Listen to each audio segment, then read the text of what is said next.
साल किसान को समर्थन मूल्य के हिसाब से धान का पैसा मिलता था,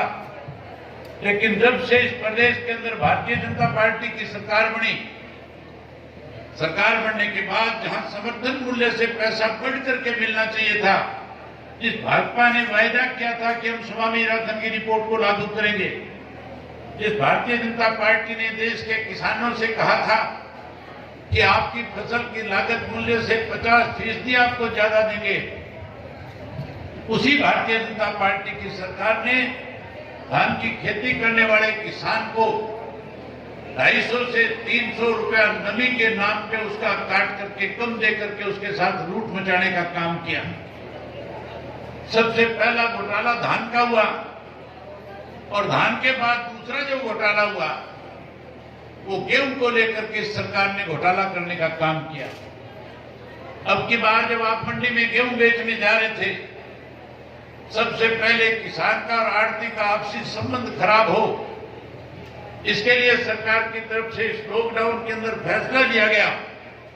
कि अब की बार सारी की सारी गेहूं जो किसान के ऑनलाइन खरीदी जाएगी। ऑनलाइन का मतलब था कि आढ़ती का आपका रिश्ता खत्म हो जाए, जो आपका एटीएम था जिससे आप किसी वक्त रात को जाकर के पैसे लेकर के कहीं अपनी दिक्कत कठिनाई को दूर कर सकते थे, आपका रिश्ता खराब करने के लिए ऑनलाइन की बात कही गई। जब ऑनलाइन खरीद की बात चली तो आढ़ती ने अपनी दुकान का शटर डाल दिया, ताला लगा दिया, क्योंकि आढ़ती को आढ़त मिलनी नहीं थी, इसलिए उसने दुकान खोलने की बजाय बंद कर दी। जब उसने अपनी दुकान बंद करी, वही किसान के सामने सबसे बड़ी समस्या ये आ गई थी कि मैं अपनी गेहूं कहां लेकर के जाऊं, किसकी दुकान के आगे ले जाकर के इस गेहूं को डाल करके बेचने का काम करूं। जब साथियों गेहूं खरीदी नहीं जा रही थी, लोग परेशान हो रहे थे, किसान और व्यापारी दोनों इस सरकार से दुखी थे। जहां कांग्रेस पार्टी की जिम्मेवारी बनती थी, क्योंकि आज मेन विपक्ष की जो पार्टी है वो कांग्रेस पार्टी है, उस कांग्रेस पार्टी के लोगों ने लोगों के बीच में जाकर के सरकार को जहां मजबूर करना चाहिए था, कांग्रेस के लोग अपने घरों में बैठ करके एसी चला करके टीवी में खबरें पढ़ रहे थे, देख रहे थे। वहीं मुझे चौधरी ओम प्रकाश चौटाला जी ने कहा इस महामारी से तो कोई मरेगा कि नहीं मरेगा, लेकिन अगर इसी किस्म के फैसले सरकार लेती रही तो इस प्रदेश का किसान 100% आने वाले समय में मारा जाएगा। इसलिए हमें तुरंत किसानों के आढ़तियों के बीच में जाना चाहिए और जाकर के सरकार को इस बात के लिए मजबूर करना चाहिए कि सरकार की जिम्मेवारी है किसान का एक एक दाना खरीदे। मैंने साथियों उसी दिन फैसला कर लिया, अपने कार्यक्रम बना लिए।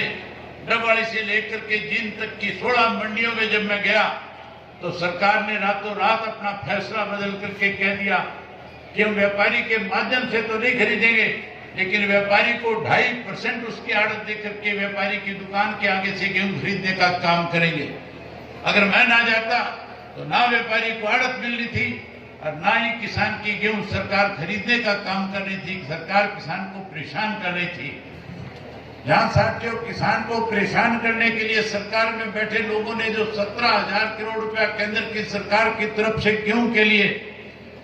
प्रदेश की सरकार को दिया गया था, वो पैसा इसलिए केंद्र की सरकार देती है कि प्रदेश में अंदर गेहूं सरकार खरीद करके उसका एक एक दाना केंद्र के पूल में डाल करके जहां वो सरकार अपना कमीशन ले, वहीं किसान को समय में पैसा दे करके सरकार के प्रति विश्वास बढ़ाने का काम करें। लेकिन हैरानी की बात है, इस लॉकडाउन में जहां पैसा एडवांस देना चाहिए था, अब की बार इस सरकार ने 1.5 महीने तक किसान की गेहूं की पेमेंट को रोक करके 800 करोड़ रुपया बैंक से उसका ब्याज लेकर के आपस में बांटने का काम किया। किसान को परेशान किया, 800 करोड़ रुपया खा गए। उसके बाद जो तीसरा बड़ा घोटाला हुआ था साथियों, वो शराब का घोटाला था। लॉकडाउन चल रहा था, मुख्यमंत्री हमारे साथ टेलीविजन पे वीडियो कॉन्फ्रेंसिंग करके कह रहे थे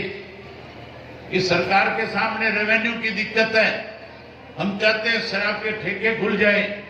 मुख्यमंत्री उस दिन ये कह रहा था कि मैं चाहता हूं रजिस्ट्रियां खोल दी जाए। हमने कहा रजिस्ट्री खोलो, हमें कोई आपत्ति नहीं है, लेकिन अगर शराब के ठेके आपने इस लॉकडाउन के दौरान खोल दिए